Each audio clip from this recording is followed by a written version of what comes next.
ఆపదామపహర్తారం దాతారం సర్వసంపదాం లోకాభిరామం శ్రీరామం భూయో భూయో నమామ్యహం.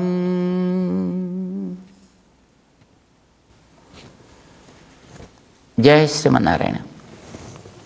ప్రియ భగవద్బంధువులారా,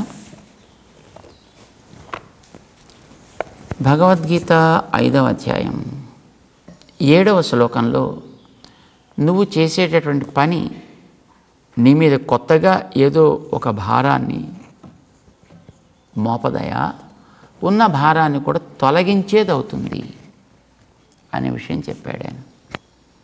ఎందుకు అవుతుంది అంటే నువ్వు పనిని సంస్కరించి చేస్తున్నావు కనుక. ఒకే పనిని ఒక పద్ధతిలో సంస్కరిస్తే ఒక ప్రభావం చూపిస్తుంది, మరో రకంగా వాడితే మరొక ప్రభావాన్ని చూపిస్తుంది. ఇప్పుడు ఒకే వస్తువుని సంస్కరించడం ద్వారా కలిగే దానివల్ల ఫలితం, సంస్కరించకుండా చేస్తే కలిగే ఫలితాలు వేరే ఉంటాయి. ఇప్పుడు పాలని సంస్కరించామనుకోండి, అందులోంచి నెయ్యి వస్తుంది. పాలని సంస్కరిస్తేనే నెయ్యి వచ్చింది.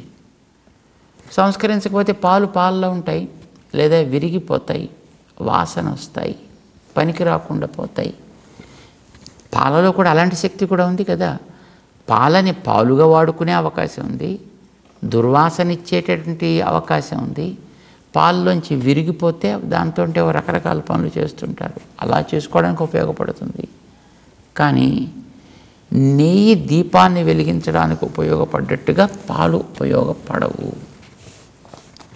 అయితే ఈ నెయ్యి ఎక్కడి నుంచి వస్తుంది? పాలలోంచే రావాలి. ఎలా వస్తుంది? సంస్కారం చేయాలి దానికి.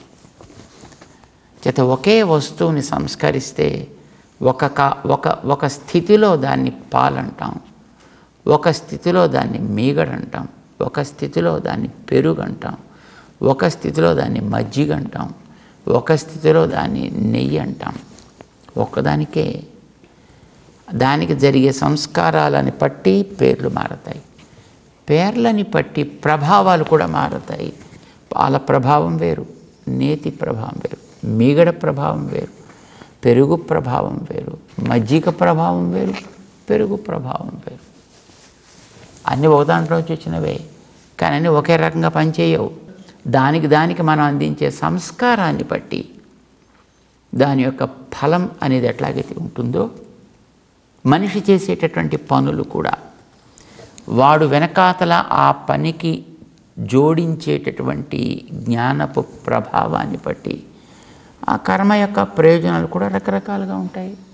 కొన్ని కర్మలు వ్యర్థము, కొన్ని కర్మలు అల్ప ఫలదాయులు, కొన్ని కర్మలు దుఃఖకరమైన ఫలితాన్ని, కొన్ని కర్మలు సుఖకరమైన ఫలితాన్ని, కొన్ని రకములైనటువంటి కర్మలు వీడికి అవసరం లేనిటువంటివి, ఏవో లాభాలను కలిగించేటటువంటివి. ఏవో కొన్ని కర్మలు మాత్రం తన యజమానివుడో వాడిని సంతృప్తిపరిచి ఆనందింపజేసేవిగా కూడా ఉండొచ్చు. ఇది మనకి తెలుసిన లోకంలో. అట్లానే మనం చేసేటటువంటి కర్మ ఆచరణ కూడా దానికి జోడించినటువంటి సంస్కార ప్రభావాన్ని బట్టి ఒక్కొక్క రకమైనటువంటి యోగ్యత మనలో కలిగిస్తుంది. ఇది నువ్వు మామూలు కర్మ, ఒక చెప్పులు కుట్టేవాడు తన చెప్పులు కుట్టడం సవ్యంగా ఎట్లా కుట్టాడో నేర్చుకుని దానికి తగ్గట్టుగా వాడు కుడుతున్నప్పటికీ కూడా వాడు ఆ కర్మాచరణలోంచే నేరుగా ఆత్మసాక్షాత్కారాన్ని పొందేటంతవరకు చేరగలుగుతాడు. ఒక పొలము దున్నేటటువంటి వ్యక్తి తన పొలం దున్నే విధానాన్ని సవ్యంగా ఎట్లా తెలుసుకుని చేస్తే మంచిదో అట్లా చేయడం ద్వారానే వాడు చేసే ఆ కర్మ వాడికి ఆత్మసాక్షాత్కారం వైపు తీసుకువెడతాయి నిస్సందేహంగా. అప్పుడు వాడికి అది కర్మ యోగం అవుతుంది, లేకపోతే వాడి కర్మ అవుతుంది అది. కానీ మనకి కర్మ కాకూడదు, ఇది కర్మ కావాలి, మంచి కర్మ కావాలి, నిష్కామ కర్మ కావాలి, అది కర్మ యోగం అవ్వాలి.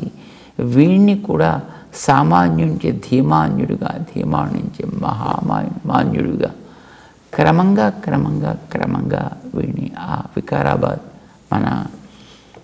వాడు చేసేటువంటి ఆ కర్మల యొక్క వికారాన్ని వాడు తెలుసుకున్నటువంటి వ్యక్తి వాటిని సంస్కరించి ఆత్మసాక్షాత్కారానికి సాధనాలుగా వాడు చేసుకోగలుగుతాడు. వాడి పేరు యోగయుక్తుడు. కృష్ణుడు చెప్పాడు. ఆ స్థాయికి వీడు తీసుకువెళ్ళాలి. ఆ స్థాయికి ఎలా వెళ్ళాలో చెప్తున్నాడు శ్రీకృష్ణుడు. ఏం కావాలి? 7వ శ్లోకంలో చెప్తున్నాడు. యోగయుక్తః, నువ్వు ఇలా కా, ఏమవుతుంది? విశుద్ధాత్మ, విజితాత్మ, జితేంద్రియ, ఈ 3 స్థాయిలు కూడా నువ్వు దాటగలుగుతావు. ఒకటి విశుద్ధాత్మ కాగలుగుతావు. ఆత్మ, మనస్సు, పదాలకు అప్పుడప్పుడు మన అర్థం జాగ్రత్తగా గమనించడం కూడా అలవాటు చేసుకోవాలి. ప్రకరణాన్ని బట్టి పదానికి అర్థం ఉంటుంది. ఆత్మ అనే పదం అనేక స్థానాల్లో వాడచ్చు. కానీ అప్పుడు ఏ అర్థంలో వాడుతున్నారో మనం తెలుసుకోకపోతే మనకి అంత మొత్తం ఎక్కడో చిక్కుల్లో పడిపోయిన వాడు అవుతాం, మనం బయటికి రాలేము. ఇక్కడ మనస్సుకి సంబంధించి కర్మల యొక్క స్టాక్స్ గురించి కదండి మాట్లాడేది. స్టాక్స్ ఉండేదంతా కూడా ఎక్కడో వీటిల్లో కదా, మనస్సులోను, ఇంద్రియాల్లోనూ, భూత సూక్ష్మాల్లోనూ, వీటిలో కదా ఉండేది. అందుచేత విశుద్ధాత్మ, వాడి మనస్సు క్లీన్ అయిపోతుంది వాడికి. అలా అయ్యేటట్టుగా యోగయుక్తుడు చేసుకోగలుగుతాడు. యోగయుక్త విశుద్ధాత్మ. అయితే వీడికి ఆ మనస్సంతా పూర్తిగా క్లీన్ అయిపోవడం అనేది ఎప్పుడు జరుగుతుంది? విజితాత్మ. మనస్సుని వీడు జయించగలిగితే, తన ఆధీనంలో పెట్టుకోగలిగితే, మనస్సు చెప్పినట్టు దాని వెంట పరిగెట్టడం కాకుండా తన వెంట మనస్సు పరిగెట్టేటట్టుగా చేసుకోగలిగితే దాన్ని ఎప్పుడు వాడు క్లీన్గా అట్టే పెట్టుకోగలుగుతాడు. విజితాత్మ. ఆత్మను జయించిన వాడు కావాలి. అప్పుడు మాత్రం వాడు దాన్ని విశుద్ధి చేస్తాడు. అయితే ఆత్మ జయించిన స్థితిలోకి రావాలంటే దాని వెనకాతలు ఉండేటువంటి, దానికి ఉండేటువంటి కొంత పవర్స్ కొన్ని ఉన్నాయి. దాని సైనిక వర్గం కొంత దానికి ఉంది. అది చూసుకొని అది కొంచెం మిడిసి పడుతూ ఉంటుంది.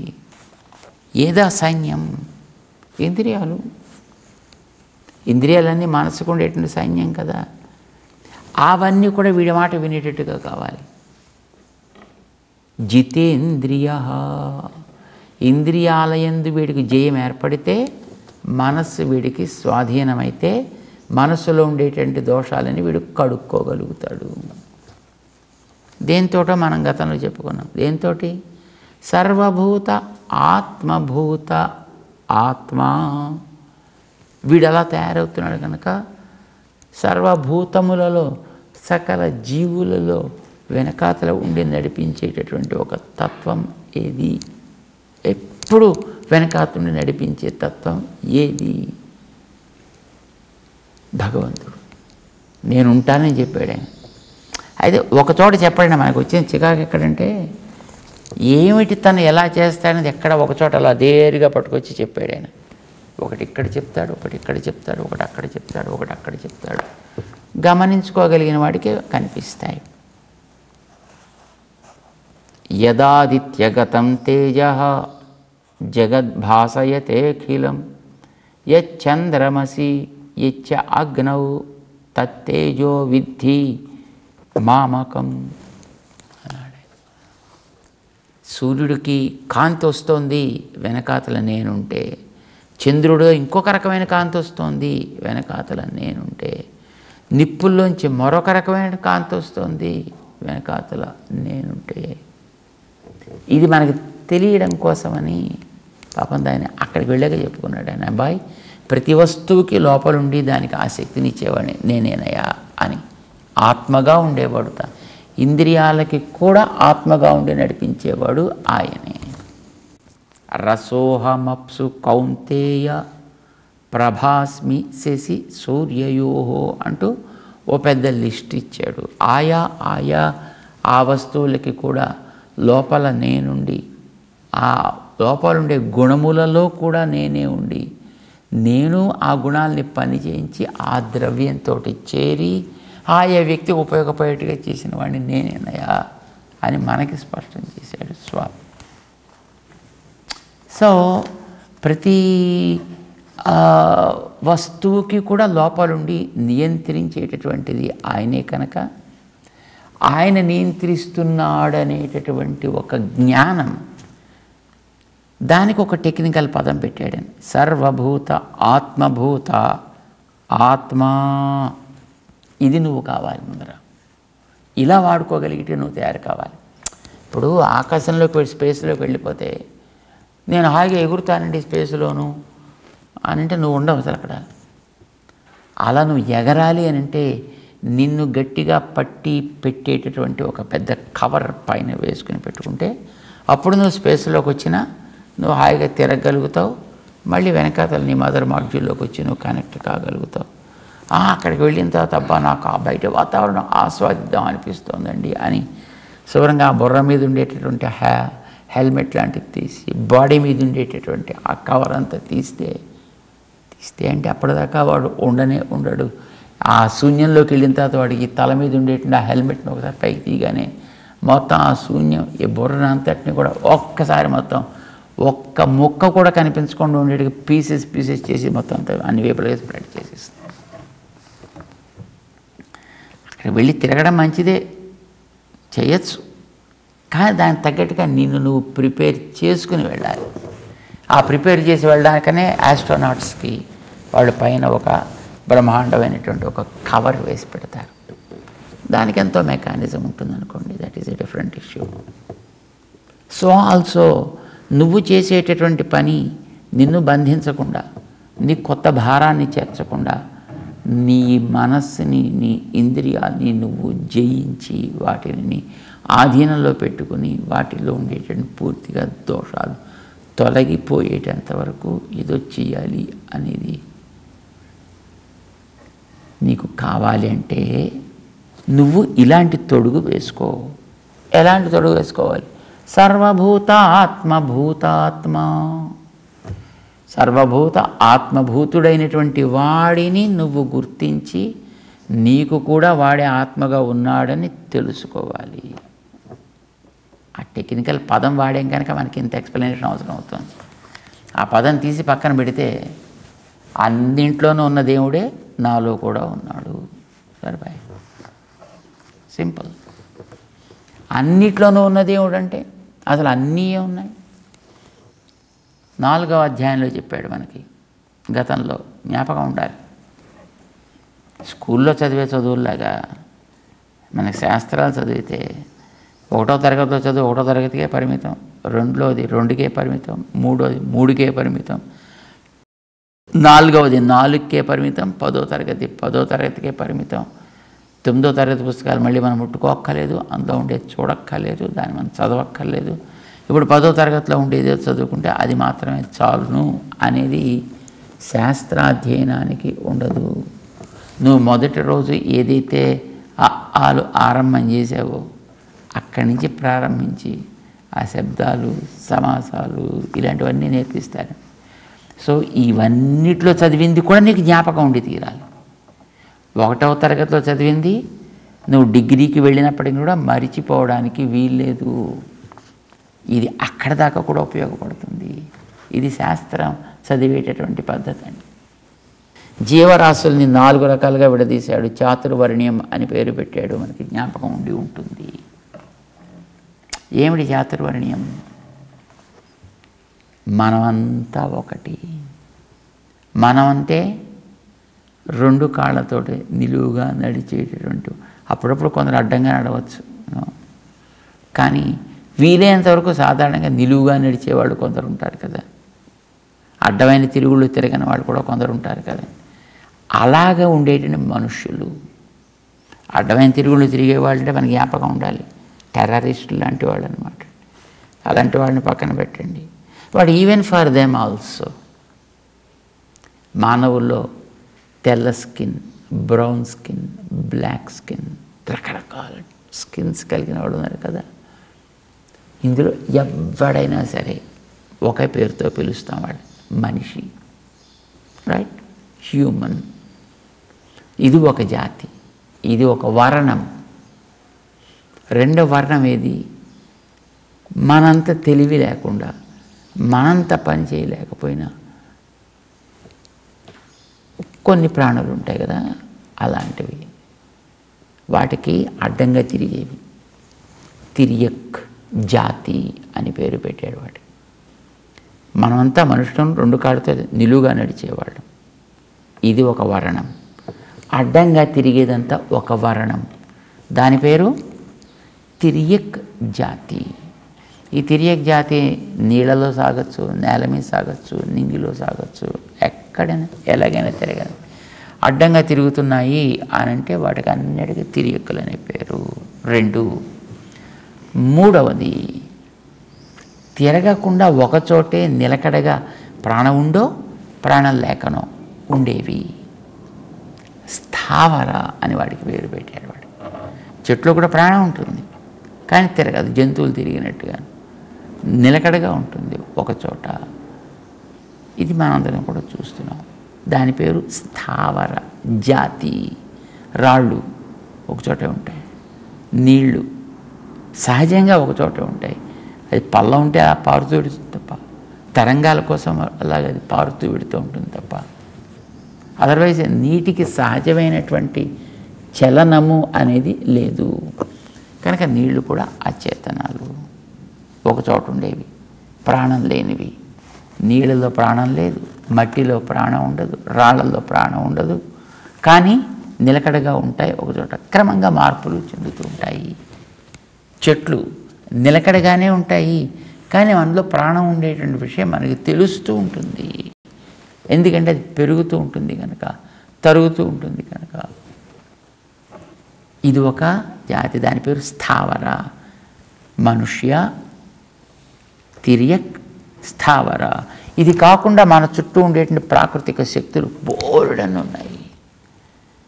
మన శరీరం మీద ఒక ఒత్తిడి రూపంలో ఉండి శరీరాన్ని శరీరంగా ఉంచగలిగినటువంటిది ఒక ప్రకృతిలో ఉండే పుట్టేటటువంటి ఒక శక్తి. ఇది ఎన్నున్నాయి అలాంటివి అని మనకు తెలియదు. గాలి, నీరు, తడి, ఎండ, వేడి, చల్లదనం, బోలెడని శక్తులు ఉన్నాయి. వీటికి దేవతలు అని పేరు పెట్టాడు. దేవ, మనుష్య, తిరియక్, స్థావర. ఈ 4 కేటగిరీస్ కాకుండా మరొకటి ఏమైనా కొత్తది మనం తయారు చేయగలమా? ఇంపాసిబుల్. ఏది మనం తయారు చేసినా ఈ 4 ఎక్కడో ఒక చోట అది ఇమిడిపోతుంది. ఇవన్నీ కూడా ఒక రకమైనటువంటి జీవరాశి అని మనకు తెలుసు, తిరియక్కులు. వీటన్నిటికీ కూడా ఆయన భూతాత్మ ఉన్నాడు. ఎవడో ఒక ఆయన, ఆయనే నాకు కూడా భూతాత్మ, నాకు కూడా ఆత్మ. ఇది వాడు గుర్తు. సర్వభూత ఆత్మభూతుడైనటువంటి వాడు నాకు కూడా ఆత్మ. అర్థం ఏమిటి? అన్నిటిలో వీడు భగవంతుడిని చూడగలుగుతున్నాడు, తనలో కూడా భగవంతుడిని చూడగలుగుతున్నాడు. అన్నిటిలో చూసిన భగవంతుణ్ణి, తనలో ఉన్న భగవంతుణ్ణి ఒకడే అని గుర్తించగలుగుతున్నాడు. అందరిలో ఉండే భగవంతుడు, నాలో ఉండే భగవంతుడు మనందరినీ తన శరీరంగా పెట్టుకున్నాడని తెలుస్తున్నాడు. దానివల్ల ఆయన లోపల కలిగినటువంటి మనం అందరం కూడా తెలుసుకున్నా తెలుసుకోకపోయినా మన అందరం కూడా ఆయనని ఆత్మగా కలిగిన వాళ్ళం, ఆయనకి అంగాల్లాంటి వాళ్ళం. ఆయన ఒక్కడే కనుక ఆయనకు ఒక్కొక్కడు ఒక్కొక్క అంగం. ఈ ఒక్కొక్కడు ఒక్కొక్క అంగం అనుకున్నప్పుడు ఒక అంగం మీదకి మరొక అంగం ఎప్పుడు కూడా దాడి చేయడానికి ప్రయత్నించదు. ఒక అంగాన్ని మరొక అంగం దేహంలో ఎప్పుడు కూడా తృణీకరించదు, అవమానించదు, అతిగా ట్రీట్ చేయదు కూడా. ఒకదానికి కలిగిన ఆనందం మిగతావన్నీ పంచుకుంటాయి, ఒకదానికి కలిగిన దుఃఖం మిగతావన్నీ పంచుకుంటాయి. మనకి దేహంలో తెలుసు, మన అంగాల్లో కాలికి సుఖం కలిగిన, తలకి సుఖం కలిగిన, వీపుకు సుఖం కలిగిన, పొట్టకు సుఖం కలిగిన ఆ వ్యక్తి సమగ్రంగా దాన్ని పంచుకుని ఆనందిస్తున్నాడు. దుఃఖం అనేది ఏ భాగంలో కలిగినా ఆ మిగతా అంగాలన్నీ కూడా దాన్ని పంచుకుని ఆనందిస్తున్నాయి. ఈర్ష్యాసూయలు పట్టల్లే, రాగద్వేషాలు ఏర్పట్టల్లే, కామక్రోధాలు ఏర్పడటం లేదు. అంగాలకి పరస్పరం ఉండేటటువంటి అభావాన్ని మన దేహంలో వరకు మనం చూడగలిగితే ఆత్మ ఎందుకు చెడుతుందండి? కామక్రోధాల వల్ల, వాటి వల్ల ఏర్పడే రాగద్వేషాల వల్ల, వాటి వల్ల కలిగే లోభ మోహాల వల్ల. ఇవే కదా ఆత్మని పాడు చేసేది, మనస్సుని పాడు చేసేవి కూడాను. ఇవన్నీ పాడు చేసేటటువంటి ఎలిమెంట్స్ అయితే వాడిందాక సర్వభూతాత్మ భూతాత్మ భగవంతుడు నాలో ఉన్నాడని విశ్వాసంతో దృఢమైనటువంటి ప్రేమ కలిగితే అప్పుడు వీడికి ఎవడి కష్టం చూసినా తన కష్టం అనిపిస్తుంది, ఎవడి సుఖం చూసినా తన సుఖమే అని అనిపిస్తుంది. అందువల్ల వాడు ఈర్ష్యపడ్డు, కష్టం ఉంటే వాడిని తొలగించి కష్టాన్ని వాడిని కూడా ఆనందింపజేసే ప్రయత్నం తప్పకుండా చేస్తాడు. ఎందుకంటే తన ఒక దేహంలో అంగాలు లాంటి వాళ్ళే అందరూ కూడా కనుక ఇది కావాలి. అంటే తన యందు ఏ దైవాన్ని చూస్తున్నాడో ప్రతి వస్తువులో ఆ దైవాన్ని చూసి అలాంటి దైవం ఒక్కటే అని తెలిస్తే అప్పుడు తమంతా మొత్తం చుట్టూ ఉండే అందరూ కూడా ఒక దేహంలో అంగాలే. ఇప్పుడు రాగద్వేషాలు తగ్గుతాయి, కామక్రోధాలు తగ్గుతాయి, లోభ మోహాలు తగ్గుతాయి, ఈర్ష్య రోషాలు తగ్గుతాయి, మనసు శుద్ధమవుతుంది. మనసు శుద్ధం ఎంతెంత అవుతుంటే అంతంత స్వాధీనమవుతుంది. ఎంతెంత స్వాధీనమైతే అంతంత ఇంద్రియాలు కూడా శుద్ధమవుతూ ఉంటాయి. ఇంద్రియాలు కూడా ఇది కంట్రోల్ చేస్తూ ఉంటుంది. అప్పుడు ఇంద్రియాలు కూడా మనసు చెప్పినట్లు మాట వినే ప్రారంభం చేస్తాయి. ఇంతకటికి కీ ఆలోచనే కదండి మనిషికి ఏర్పడాల్సినటువంటి ఆ విశ్వాసపూర్వకమైనటువంటి సంకల్పధార వీటిలో చేరాలి. అది ఏర్పడితే యోగయుక్త, వీడు యోగయుక్తుడు అవుతాడు. యోగయుక్తుడైతే ఇవన్నీ సాధించడానికి వీలవుతుంది. ఈ దృష్టి అనేది వాళ్ళు ఏర్పడితే సర్వభూత ఆత్మభూత ఆత్మ వీడు కాగలిగితే వీడికి జితేంద్రియుడు అవుతాడు, జితాత్మ అవుతాడు, విశుద్ధాత్మ కూడా అవుతాడు. మనసు వీడి క్లీన్ అయిపోతుంది. అప్పుడు వీడి చేసే ఏ పని వీడి మీద భారాన్ని ఉంచదు, పాత భారాలు తొలగాయి, వీడికి ఆత్మ దర్శనం అనేటటువంటిది సులభం అవుతుంది. మానేస్తే కాదు, చేస్తుంటేనే ఇది సులభం అవుతుంది. ఇది మనకి తెలియాలి. 7వ శ్లోకంలో 5వ అధ్యాయంలో కుర్వన్నపి న లిప్యతే అనే శ్లోకంలో కృష్ణుడు ఈ విషయాన్ని మనకి స్పష్టం చేస్తున్నాడు. మనం కూడా సర్వభూత ఆత్మభూత ఆత్మలం అయ్యే ప్రయత్నం చేద్దాం. జై శ్రీమన్నారాయణ.